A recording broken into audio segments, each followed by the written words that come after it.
Welcome to Graham Kerr's Kitchen. It's really two programs in one. This is a series that appeals to your creative side. Food that is sumptuous stuff. How could that be? This is a program about people who want to eat healthy and reduce calories. Actually, it's about food with an aromatic quality that fills the nose. Oh, sure. But it's also about keeping my arteries clean by reducing fat. But it doesn't mean a thing if the food isn't rich and colorful. Maximize the flavor. Okay, but I must have healthy food that I can cook in minutes. I must minimize the risk. So welcome to Graham Kerr's Kitchen, where we get our heads together just for you.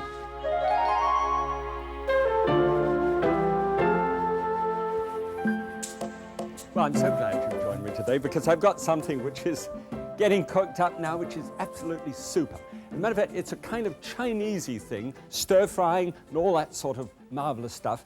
And it isn't really a product of my own mind at all. It's really a product of yours.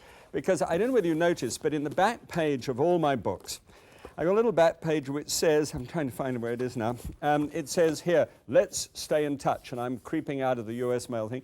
Well, what I actually said was, let me know so that if you're springboarding, give me your springboard recipes, tell me how you've changed mine and what works for you. This is really what I want. And so to follow up on that one, we sent out 10,000 of these food preference sheets, and you filled them in, and you've sent them back, and I can pick one just at random like that, and I picked Chester Jarrow just at total random, you see, and found a very interesting fellow. Here's Chester. Let me introduce him to you. Chester is married, got 2 boys, 4 grandchildren. His mum is Polish and his dad is Polish. I guess that makes him first-generation American. In 1971, he had a couple of bypass operations and an angioplasty. And so he has a family history which half have gone with cancer and half have gone with heart disease. So Chester, with every good reason in the world, my friend, you really are into low fat. And I'm thrilled to be able to hear that. Now, you have actually filled in this food preference form for me, and thanks very much for that. And I noticed that you like Chinese food and stir-fry, or, kind of goes with Chinese, that you like the technique that we did on poultry and their skin on, and think it's absolutely essential that you take the skin off at the right time. We'll talk about that in a moment.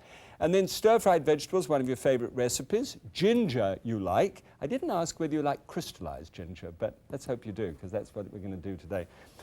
Duck, and I haven't done duck, I don't think, maybe just one other time. And so here's a very unusual dish. By the way, this can be done with chicken, but duck is going to be done today. Every day you've got fruit in the fridge and you eat it every day, wonderful. Carrots are good for you. Soy sauce is another one of the little things that you like to season food with. Okay, so we put all of that together in a kind of exotic stir-fry. Do I tell you how it's done? Come on through.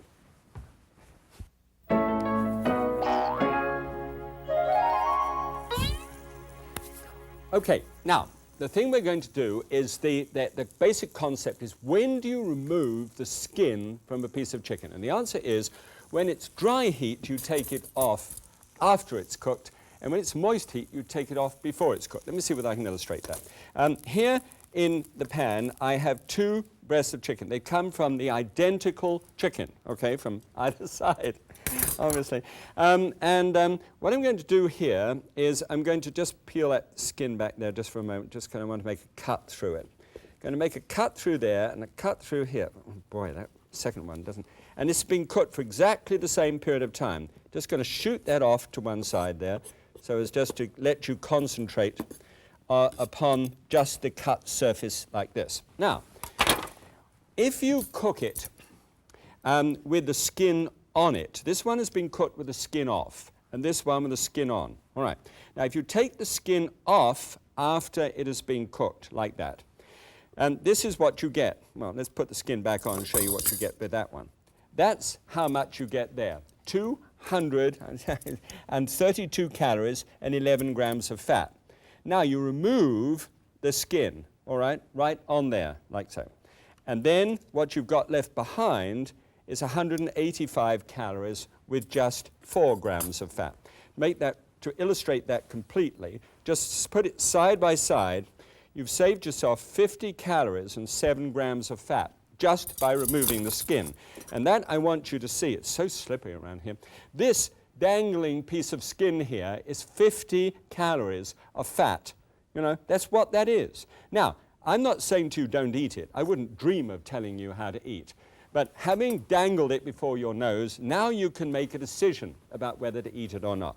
And I would suggest to you, forget the calories and everything else right at the moment. The big thing is how moist it is.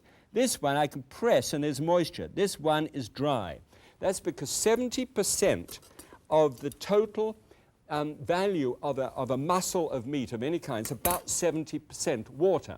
So the water evaporates off the top, but when you've got skin on the top of it, that stops the water from evaporating, and it simply piles back into the chicken breast again. It seems to be such a good idea. I'd hate to think of you not doing that. Now, the one thing is when you've got a moist heat method, like a braise or something like that, where the whole thing goes into a dish and and the fat stays in the dish, then it's a good idea to take the skin off first. Okay? Does that make sense? All right.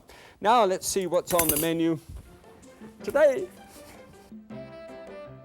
Today on Graham Kerr's Kitchen, stir-fried breast of duck and lychees.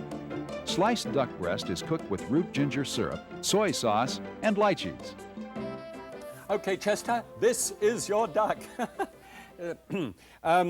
First of all, the stock for it, because we want to be able to get some stock reduced. And so I've got 2 cups of stock here, and a nice hot pan, and a large pan.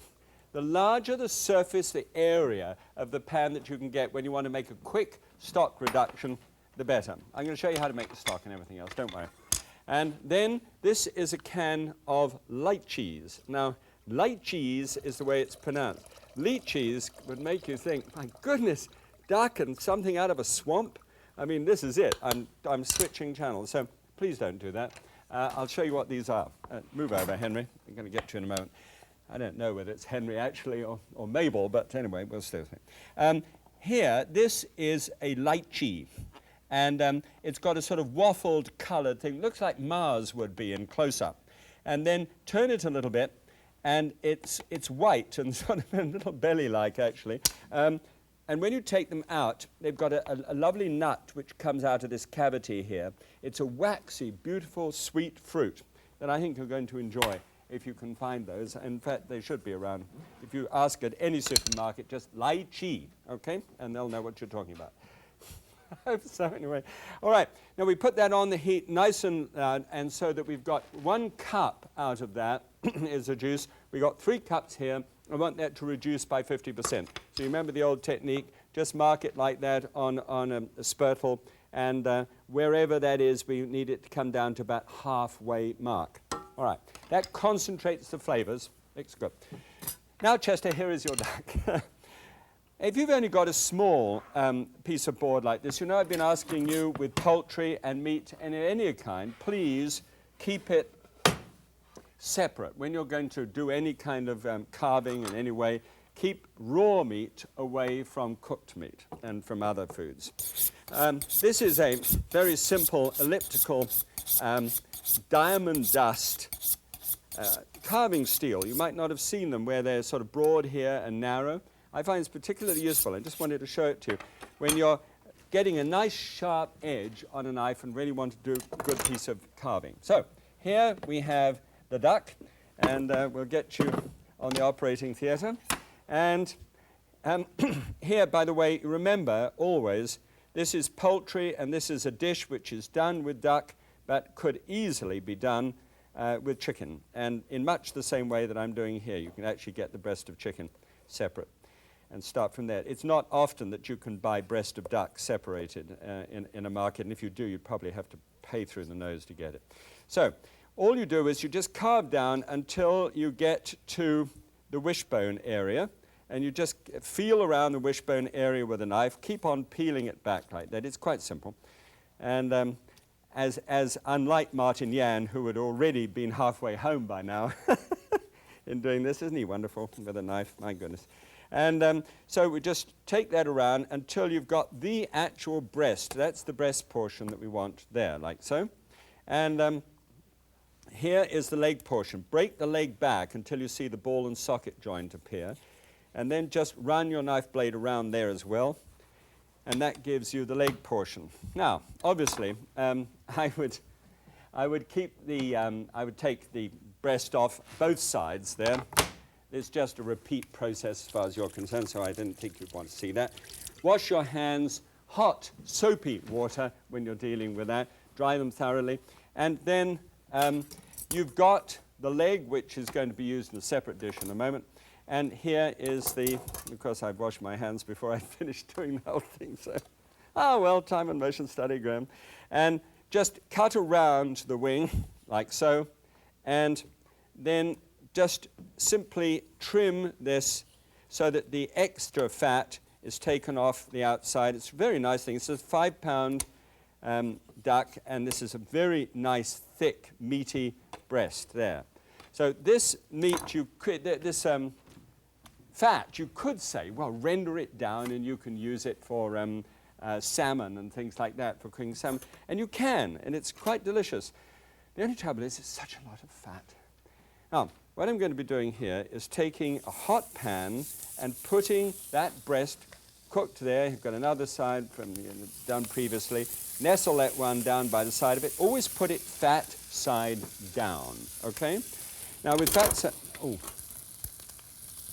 you ready? You've got meat juices here and they're raw.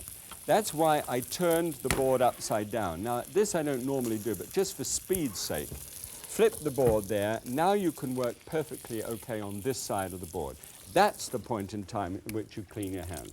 I'm so keen on doing this because, you know, we go to such a lot of trouble to have low fat and low salt and that kind of brisk cooking. But, you know, I don't feel I've done enough for you in terms of making sure that we don't get sort of, you know, odd little bugs and things, you know, out of our food as well. Okay. So, there we are. Now, this is going nicely. This is boiling down. These are sort of on that one side, and you'll see what's coming there is not water already out of that fat on the on the breast there. That is just oil. Now, just turn that round the other side. It looks fabulous. It's very plump, and those are just clenching up at this time. There's enough now that you can actually take that, and strange as it may seem, what you do is you pop it in the oven. Make sure that your pan will go to 350 degrees Fahrenheit. They always tell you that on the label. And this is at 350, and it's going to be in there for just half an hour. At the end of the half an hour, what will happen, you'll take it out, and one of the duck breasts will have disappeared. Well, matter of fact, all that really happens is that it shrinks quite a lot, as you can see. I just wanted to show you what it would look like. Take it out, put it on a plate, don't let it set in the juices. Make sure that you never handle the handle because that's very hot. Throw that stuff away. Now, if you live someplace where you put the fat down the drain, you could clog it up. So it's an idea just to set it and then make sure that, you know, it goes out with the garbage. Right. Okay, now over here, this is where it's important. If you're going to do a braised dish, right? This I'm doing here is a saute and it's baking, and that's what we call dry heat. But if it's a moist heat dish in a casserole or something, then take the skin off beforehand, and I'm going to drop that down now into some broth, and I'll put that on the heat later on and just simmer that and get it nice and slow and tender, and then I can make a casserole dish out of that one because you can't stir fry the legs. It needs much more cooking than just that half an hour in the oven. Does that make sense?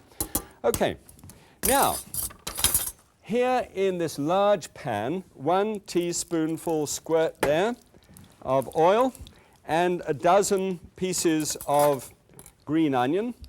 And we're just going to diagonally slice the green onion through about halfway, so it's got some green and some white pieces there, and just drop those down into the pan. And automatically and instantly, that lovely fresh fragrance hits you. Half a red pepper, a sweet pepper, and drop that down into the pan too. And we just simply give that a good shake and let that just simply roll around in the pan there, looking great in terms of colors. Now, whilst that's sauteing there, I've got here the ingredients that I would use by taking what is left of that carcass, of the duck carcass, and putting that with onion, a nice medium-sized onion, and carrot and celery, and a little hunk of parsley there and a bay leaf, a few peppercorns, a couple of cloves, and some thyme. You know, one of our standard things. Put it in, brew it all up together. Takes about an hour and a half, 2 hours of slow simmering. You have great duck broth. That's what I put over here to reduce while that was going on. Okay? Now, this is going nicely. On top of that, a water chestnut. One of these days, I'm going to make a program for you when water chestnuts are in season. And I'm going to be thrilled to show you what a real water chestnut looks like. This is a real water chestnut, but it comes in the canned form. Very crunchy. You bite into a piece and it's so hard to be able to describe to you what it's like, but it's very good and wonderful when you put it in a dish like this one. Because when you start to fry that together, you've got this tremendous combination of flavors. It truly is good. Now, I want to turn that one off. Oh, good. I made it. I'm still, for years I've been doing this. I always turn the wrong knob. Okay. Now, these are snow peas. Right? And all you have to do with preparation of the snow pea is cut its end off. I mean, surely that should encourage all of us to use snow peas all year round. Drop those, and they are available all year round. Drop those into the pan as well. They're so tender and so crisp they can be eaten without virtually any cooking. Shoot those around in the pan too. And now for something that is truly different. This is crystallized ginger. That's ginger root, which is traditionally made into the sort of ball shapes just by trimming it and then running it around in something like a potato peeler, but much smaller. And then that's boiled and refreshed and boiled and refreshed and boiled and refreshed until it's absolutely transparent. It's almost, you can almost see my knife whizzing through it, can't you? And that is very finely chopped, very fine little slivers like that. In fact, you were to measure that out, it'd be about a tablespoonful. Take that, it's very, very sweet, but gosh, it has a wonderful flavor. I mean, just a great, oh, smell comes off the pan immediately. Just great. Now, just stir it about, and when you've got about 3 minutes to go before you're serving, put the water on the heat till it's finely and you know, really up to a nice high steam, and then drop that on the top. These are bok choy, and they've been cut in half, little tiny bok choy. See? Beautiful. Wash them thoroughly, make sure there's no grit about them, and just lift it on there for 3 minutes. Now, you know, I know it sounds like everything at the last moment, but that's just the way it is. Now, here is the duck breast, which I put underneath here. Obviously, the skin is taken off, and that is sliced fine. You'll get 40 nice, thin slices to be able to put down into the top. And that's just heated through. Don't please put that in and boil the wretched stuff. Here are the lychees. There are 15 of those that are put into the pan. They're whole, and since they're completely tender, they're going to be the mixture of quality between that softness, which is the lychee. This, by the way, is 2 tablespoons full of arrowroot. And this is a light rice vinegar. Okay, it's a Japanese rice vinegar. You can find it all over the place. And here's a light, everything's light, isn't it? Low sodium soy sauce. All right, good. We've got that all standing by. Now, you take your reduced stock. That's the lychee and the duck stock. Tot that right into the top there like that. You see everything is really hot and going well. You're just about 3 minutes away from that being ready. And then just take this from the fire. Always remove it from the fire, otherwise you make dumplings. Drop that down into the top. Stir that. That's arrowroot. So that will, at 185 degrees Fahrenheit, immediately start to thicken. See how great and glossening. Look at how it brings the colors out of that. Phenomenal. Okay. Now, you're ready. Get the dish out of the oven that you're going to serve it on. nice and hot. Serve the rice on the side. And then, where's my... And everybody's ready. Said, where's the food? Coming. Be there in a second. And then serve the bok choy like that. 2 pieces of bok choy, one up and one down if you like, or just both together. Fan out the leaves there. And then grab this glistening mix. Oh, look how that looks. Now that's a whole portion. Imagine how that looks, Chester. And it tastes wonderful. Put some rice on the side. Just drop it down out of, the steaming rice way that we've got it. And it's ready to test. Come on, let's see how it tastes. Well, this is truly an elegant looking dish. I'm going to compare that with a duck salad. And I'll show you what the numbers are like on this one. $8.57 for duck salad seems a lot for a salad, but it can be when the oil is high. Look how high that oil is at 51 grams. We're going to go for just 10 grams and from 9 in saturated fat down to 3, which means that we've got a dish which is coming out at 17% of calories from fat. Awfully good. Down to 47 in cholesterol from 300 a day, 398 for sodium, which is good, and down to 83 for the carbohydrates. Now, I need half an hour for this. Oh, boy. The duck is so tender. Oh, and I'll tell you, if you can get that lychee and the ginger syrup is gorgeous. It's hard to attack the bok choy with chopsticks, but with practice you'll learn. And then, of course, into the rice. It is very elegant. It is gorgeous, teeming colors. It's really quite sweet because of the lychee. It is sweet because it's been canned in syrup, and we reduce that syrup with the duck stock. But once you've done that, if you like a sweetness, and I asked everybody on our crew, is that too sweet for you? No, not a bit of it. Well, we may all have sweet tooth, who knows? If you don't like it quite so sweet, a little bit of lemon juice in there would do wonders. Don't forget, it's your taste and your love for food that makes springboarding a success. Okay, come with us.